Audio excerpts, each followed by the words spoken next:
Bismillahirrahmanirrahim. Alhamdulillahirabbil alamin. Wassalatu wassalamu ala sayyidina Muhammadin wa ala alihi wa sahbihi ajma'in. Rasulullah sallallahu alaihi wasallam, kelahirannya laksana fajar yang menerangi alam yang gelap gulita, yang mana keajaiban karomah yang terjadi pada para wali dari umat-umat beliau menjadi bukti dari kebenaran ajaran yang dibawa oleh Rasulullah Shallallahu Alaihi Wasallam. Pada masa beliau masih hidup, ada salah seorang tabi'in, orang soleh, wali kekasih Allah yang bernama Abu Muslim Al-Khawlani. Beliau adalah orang Yaman yang memeluk agama Islam, akan tetapi sayang beribu sayang tidak sempat bertatap muka berjumpa dengan Rasulullah Shallallahu Alaihi Wasallam, sehingga meskipun beliau hidup pada masa Rasulullah, akan tetapi tidak disebut sebagai sahabat Rasulullah, akan tetapi beliau adalah seorang tabi'in. Pada masa Abu Muslim Al-Khawlani juga terdapat salah seorang yang mengaku sebagai nabi. Orang ini bernama Aswad Al-Ansi. Dia juga berdomisili di Yaman, dan dia ini mempropagandakan sebagai nabi, tentu saja nabi palsu. Bahkan pada saat Nabi Muhammad Shallallahu Alaihi Wasallam masih hidup, yakni sekitar kurang lebih 2 bulan sebelum beliau wafat. Nah, apa yang dilakukan oleh Abu Muslim Al-Khawlani? Beliau berkeliling dari satu wilayah ke wilayah yang lain, dari satu desa ke desa yang lain, dari satu rumah ke rumah yang lain, untuk memberikan edukasi, penyuluhan, dan juga pencerahan kepada para masyarakat bahwa Aswad Al-Ansi ini adalah nabi palsu dan tidak boleh dipercaya. Tidak boleh dipercayai bahwa Aswad Al-Ansi ini adalah benar-benar seorang nabi atau utusan Allah, karena konsekuensinya atau akibat hukumnya jika mempercayai omongan Aswad Al-Ansi tersebut, maka akan menjerumuskan masyarakat Yaman pada khususnya kepada jurang kekufuran. Karena tentu jelas disebutkan bahwa dalam akidah Islam termasuk di antara salah satu sebab orang menjadi murtad atau keluar dari agama Islam adalah meyakini adanya nabi lain setelah diutusnya Muhammad Rasulullah Shallallahu Alaihi Wasallam. Beliau Abu Muslim Al-Khawlani dengan gigih, dengan getol, tanpa menyerah sedikit pun, terus berkeliling menyampaikan edukasi, menyampaikan pencerahan kepada masyarakat, mana yang benar dan mana yang salah, mana yang mesti diikuti dan mana yang mesti ditinggalkan. Sehingga kelakuan atau aksi dari Abu Muslim Al-Khawlani tersebut membuat gerah dari para pengikut Aswad Al-Ansi. Karena apa yang terjadi pada sebagian masyarakat Yaman adalah hampir sama persis sebagaimana apa yang terjadi pada masyarakat di Indonesia sekarang ini. Yang terjadi pada masyarakat Yaman waktu itu adalah sangat banyak yang mempercayai dan mengikuti ajakan dan juga pengakuan dari Aswad Al-Ansi tersebut. Yakni banyak di antara masyarakat Yaman yang percaya bahwa Aswad Al-Ansi adalah seorang nabi, padahal nabi palsu. Yang dilakukan oleh Abu Muslim Al-Khawlani menyebarkan ajaran yang benar, berkeliling dari satu daerah ke daerah yang lain, dari satu wilayah ke wilayah yang lain, dari satu rumah ke rumah yang lain. Dan bayangkan, bukan seperti zaman sekarang ada internet, ada Facebook, YouTube, Twitter dan juga medsos yang lain, yang kalau mau memberikan edukasi atau ya macam influencer zaman sekarang adalah cukup live Facebook, YouTube, Instagram dan lain sebagainya. Kalau zaman dulu masih susah. Kalau kita mau menyampaikan ke banyak orang tentang sesuatu, maka kita harus kumpulin tuh orang-orang di masjid, di pasar, ataupun di tanah lapang. Nah, namun itu tidak menjadikan Abu Muslim Al-Khawlani untuk patah semangat dan terus menyerah. Beliau tetap berjuang menyampaikan apa yang benar dan bahwa Al-Aswad Al-Ansi adalah sebagai nabi palsu. Dia pendusta dan tidak boleh dipercaya.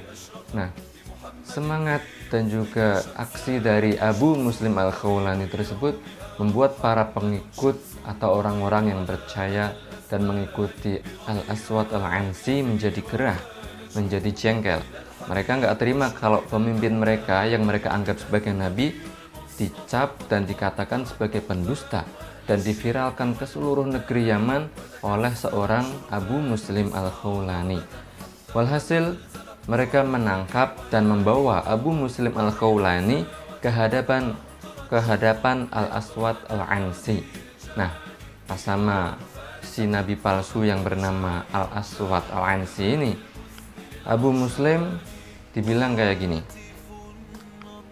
kamu harus ini kata Al-Aswad Al-Ansi kepada Abu Muslim Al-Khawlani. Kata dia, kamu harus mencabut pernyataan yang kamu sebarkan ke masyarakat tersebut. Dan yang kedua, kamu harus beriman, percaya kepada saya bahwa saya adalah seorang nabi, seorang rasul utusan Allah. Nah, apa yang dikatakan oleh Abu Muslim Al-Khawlani? Beliau menjawab bahwa anta lasta Rasulullah, innama Rasulullah Muhammad sallallahu alaihi wasallam. Yang mana artinya kira-kira adalah bahwa kamu bukanlah utusan Allah. Utusan Allah adalah Muhammad. Karena Abu Muslim Al-Khawlani masih kekeh pada akidah dan pendiriannya, Al-Aswad Al-Ansi berusaha menyiksa dan membunuh Abu Muslim Al-Khawlani tersebut dengan cara dia membuat kobaran api yang sangat besar. Ya, seperti dalam kisah dan ceritanya Nabi Ibrahim dulu sama Raja Namrud atau Namrud. Nah, Al-Aswad Al-Ansi melakukan hal yang serupa. Dia menyiapkan dan mengobarkan api yang sangat besar. Nah, dilemparkan atau dimasukkanlah Abu Muslim Al-Khawlani ke dalam kobaran api tersebut. Namun, apa yang terjadi, saudara? Abu Muslim Al-Khawlani keluar dalam keadaan selamat. Keluar dari kobaran api yang sangat besar tersebut dalam kondisi utuh, tidak terbakar sehelai dan seujung rambut pun. Bajunya juga demikian, tidak terbakar sehelai benang pun. Nah, Al-Aswad Al-Ansi tidak patah semangat nih. Di hari yang kedua, besoknya, dia lakukan hal yang sama. Dia bikin kobaran api lagi yang sangat besar. Dia masukkan lagi Abu Muslim Al-Khawlani ke dalam api tersebut. Namun lagi-lagi Abu Muslim Al-Khawlani selamat, tidak terbakar sedikit pun. Nah, masih belum patah semangat nih Al-Aswad Al-Ansi. Di hari yang ketiga, dia bikin kobaran api yang serupa, sangat besar, sangat panas tentu. Nah, dimasukkan Abu Muslim Al-Khawlani untuk kali ketiga. Namun lagi-lagi Allah jadikan Abu Muslim Al-Khawlani selamat, tidak terbakar sehelai ujung rambut, sehelai rambut pun, sehelai benang pun dari pakaian yang beliau kenakan. Nah, dari ketiga kali percobaan untuk membunuh dan membakar Abu Muslim Al-Khawlani tersebut, Al-Aswad Al-Ansi sadar bahwa ini orang yang dia hadapi bukan orang sembarangan. Ya, dia nggak bisa nyakitin Abu Muslim Al-Khawlani. Akhirnya dia katakan sama Abu Muslim Al-Khawlani bahwa sudah, kamu jangan tinggal di Yaman lagi, jangan tinggal di daerah kawasan saya lagi, sudah pergi keluar sana. Dia tidak disiksa, dia tidak dipenjara dan tidak diapa-apakan lagi, cuma disuruh pergi aja. Nah, singkat cerita, setelah Abu Muslim Al-Khawlani meninggalkan Yaman, beliau pergi ke Madinah Al-Munawwarah. Nah, pas beliau lagi ada di dalam masjid, ya, Masjid Nabawi, beliau bertemu dengan Umar ibn Khattab. Ya. Saat itu kabar dari Abu Muslim Al-Khawlani tersebar luas ke penjuru negeri-negeri Islam, dari Yaman sampai ke Hijaz, Irak, Mesir, dan negeri-negeri Islam yang lain. Akan tetapi waktu itu Sayyidina Umar belum pernah tahu bagaimana muka dari Abu Muslim Al-Khawlani. Beliau belum pernah sebelumnya berjumpa dengan Abu Muslim Al-Khawlani. Makanya ketika Umar bertemu dengan Abu Muslim Al-Khawlani dalam Masjid Nabawi, beliau bertanya, "Anta Abu Muslim? Apakah engkau yang bernama Abu Muslim?" Abu Muslim menjawab, "Iya." Nah, Umar saat itu sangat senang berjumpa dengan Abu Muslim Al-Khawlani dan berkata, "Alhamdulillahilladzi ja'ala fi ummati Muhammadin sallallahu alaihi wasallam mithla Khalilir Rahman Ibrahim." Yang mana artinya kurang lebih adalah segala puji bagi Allah yang telah menjadikan salah satu dari umat Nabi Muhammad ini seseorang yang memiliki karomah, keajaiban sebagaimana yang terjadi pada Khalilur Rahman, beliau Nabi Ibrahim alaihissalam. Yakni maksud Sayyidina Umar adalah memuji Abu Muslim Al-Khawlani, bahwa Abu Muslim Al-Khawlani adalah seorang wali Allah, kekasih Allah, yang pada beliau pernah terjadi karomah atau sesuatu yang di luar kebiasaan, yang merupakan tanda dari kewalian seseorang, yang mana karomah tersebut kejadiannya adalah sebagaimana yang terjadi pada Nabi Ibrahim alaihissalam.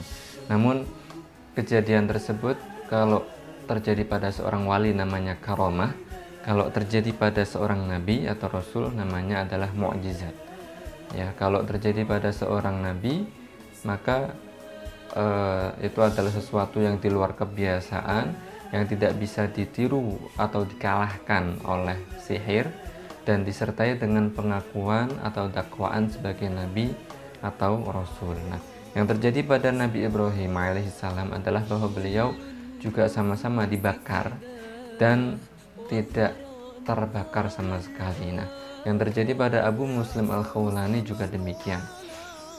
Beliau Sayyidina Umar sangat senang berjumpa dengan Abu Muslim Al-Khawlani dan beliau kecup kening dari Abu Muslim Al-Khawlani. Nah, sebagaimana yang kita sampaikan di awal bahwa Abu Muslim Al-Khawlani hidup pada masa Rasulullah masih hidup.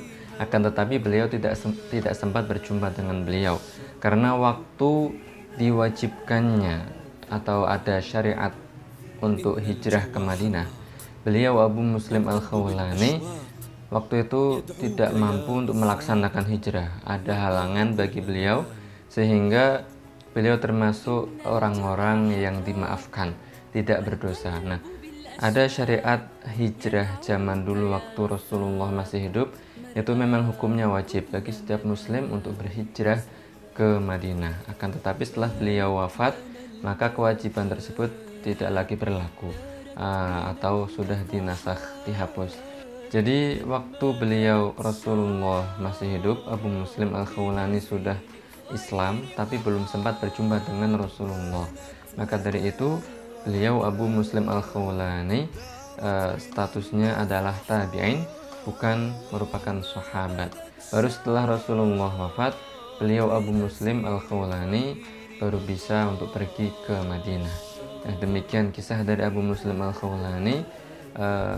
Pelajaran yang dapat kita ambil dari kisah tersebut adalah bahwa adanya sebab tidak memastikan akan adanya musabbab. Dalam hal ini adanya api bahkan yang sangat besar, yang sangat panas, tidak memastikan akan terbakarnya Abu Muslim Al-Khawlani. Dan ini benar terjadi pada Nabi Ibrahim alaihissalam, Abu Muslim Al-Khawlani, dan juga banyak orang-orang soleh setelah beliau yang dikenal kalau dalam dunia tasawuf atau thariqah, dari thariqah Rifa'iyah. Mereka murid-murid dari Syekh Ahmad Ar-Rifa'i. Pelajaran kedua yang dapat diambil bahwa adanya karamah dan mu'jizat adalah nyata dan diterangkan dalam Al-Quran oleh Allah Subhanahu wa Ta'ala. Misal kalau dalam Al-Quran disebutkan tentang adanya karamah, cerita keajaiban yang terjadi pada seorang wali atau waliyah, ya, wali perempuan. Di dalam Al-Quran diterangkan adanya cerita dari Sayyidah Maryam, yang mana beliau tinggal di mihrab atau tempat ibadah waktu itu. Setiap kali Nabi Zakaria masuk menjumpai Sayyidah Maryam, beliau dapati sudah ada beberapa makanan yang sudah ada di dekat Sayyidah Maryam. Dan beliau bertanya, dari mana ini? Padahal makanan tersebut adalah makanan musim dingin tapi tersedia di musim panas. Makanan musim panas yang mestinya ada hanya di musim panas tapi waktu itu tersedia di musim dingin, dan seterusnya. Sayyidah Maryam menjawab, ini adalah rezeki yang Allah berikan kepadaku. Ya, ini apa? Allah jadikan rezeki tersebut sampai kepada Sayyidah Maryam dengan cara yang tidak seperti biasanya, di luar kebiasaan. Nah, ini namanya karomah. Juga yang terjadi atau yang diceritakan dalam Al-Quran adalah cerita dari Asif bin Barkhia. Ya, ini salah seorang wali, orang soleh yang hidup pada masa Nabi Sulaiman alaihissalam. Ya, ini ketika beliau dengan izin Allah memindahkan singgasana Ratu Bilqis dari tempat yang jauh ke dekat istana Nabi Sulaiman alaihissalam hanya dengan sekejap mata. Ya, sekiranya seperti itu. Wabillahi taufiq wal hidayah. Wassalamualaikum warahmatullahi wabarakatuh.